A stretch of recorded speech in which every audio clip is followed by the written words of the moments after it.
Hello दोस्तों, मैं आज आपके लिए लेकर आई हूँ एक सुंदर और सीख से भरी कहानी। विद्या पर घमंड।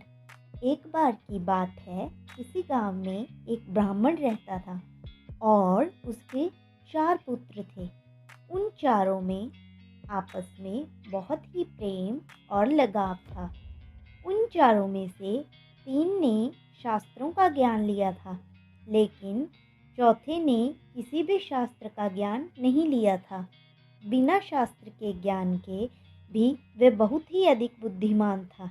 उनके पिता ने चारों भाइयों से कहा, तुम सभी शहर चले जाओ और अपनी बुद्धि के बल पर धन इकट्ठा कर लाओ। अपने पिता की आज्ञा लेकर चारों भाई अगले ही दिन शहर के लिए निकल गए। रास्ते में एक भाई ने बोला, हम तीनों के पास तो शास्त्रों का ज्ञान है, हम तीनों तो इस ज्ञान के बल पर धन इकट्ठा कर लेंगे, लेकिन हमारा चौथा भाई तो अनपढ़ और बेवकूफ़ है, ये शहर में क्या करेगा। कुछ ऐसी ही बातें कर कर वे तीनों भाई उस पर हंसने लगे। रास्ते में एक जंगल आया। जब वे चारों उस जंगल से गुजर रहे थे, तभी रास्ते में उन्हें बहुत सारी हड्डियां पड़ी हुई मिली। तीनों भाइयों ने सोचा कि हमें अपनी विद्या को आजमाकर देख लेना चाहिए। उन तीनों ने अपने चौथे भाई से कहा, अरे मूर्ख, आज हम तुझे अपनी विद्या की ताकत को दिखाते हैं। पहले भाई ने अपनी विद्या का प्रयोग करते हुए जमीन पर पड़ी उन हड्डियों से एक ढांचा तैयार कर लिया।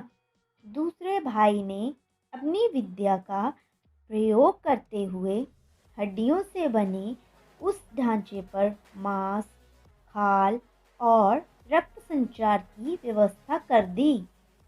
तीसरे भाई ने कहा, अब मैं अपनी विद्या का प्रयोग करके इसमें जान डाल दूंगा, जिसके बाद ये फिर से जीवित हो जाएगा। ये देखकर चौथा भाई बोला, रुक जाओ, ऐसा मत करो, ये एक मरा हुआ शेर है।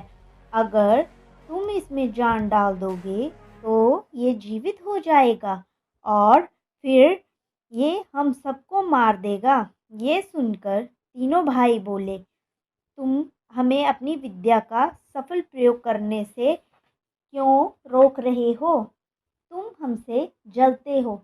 ये सब सुनकर चौथा भाई बोला, ठीक है, तुम सब मिलकर अपनी विद्या का सफल प्रयोग करो, लेकिन पहले मुझे इस पेड़ पर चढ़ जाने दो। इसके बाद तुम सब जो चाहे कर लेना। इतना कहकर वह पेड़ पर चढ़ गया। इसके बाद तीसरे भाई ने अपनी विद्या का प्रयोग करके उस शेर में जान डाल दी। उस शेर ने जीवित होते ही तीनों भाइयों को मार डाला और वहां से चला गया। दोस्तों, इस इंस्पायरिंग स्टोरी से मैं आपको ये बताना चाहती हूँ कि आपको कभी भी अपने ज्ञान पर घमंड नहीं करना चाहिए। अगर आपने ऐसा किया तो ये आपके विनाश का कारण बन सकता है।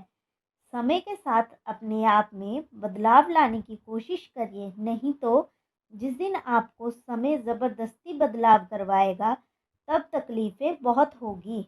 अगर आपको हमारी कहानी पसंद आई हो, तो हमारी कहानी को लाइक करें, शेयर करें और चैनल को सब्सक्राइब करें। धन्यवाद। शुभ रात्रि।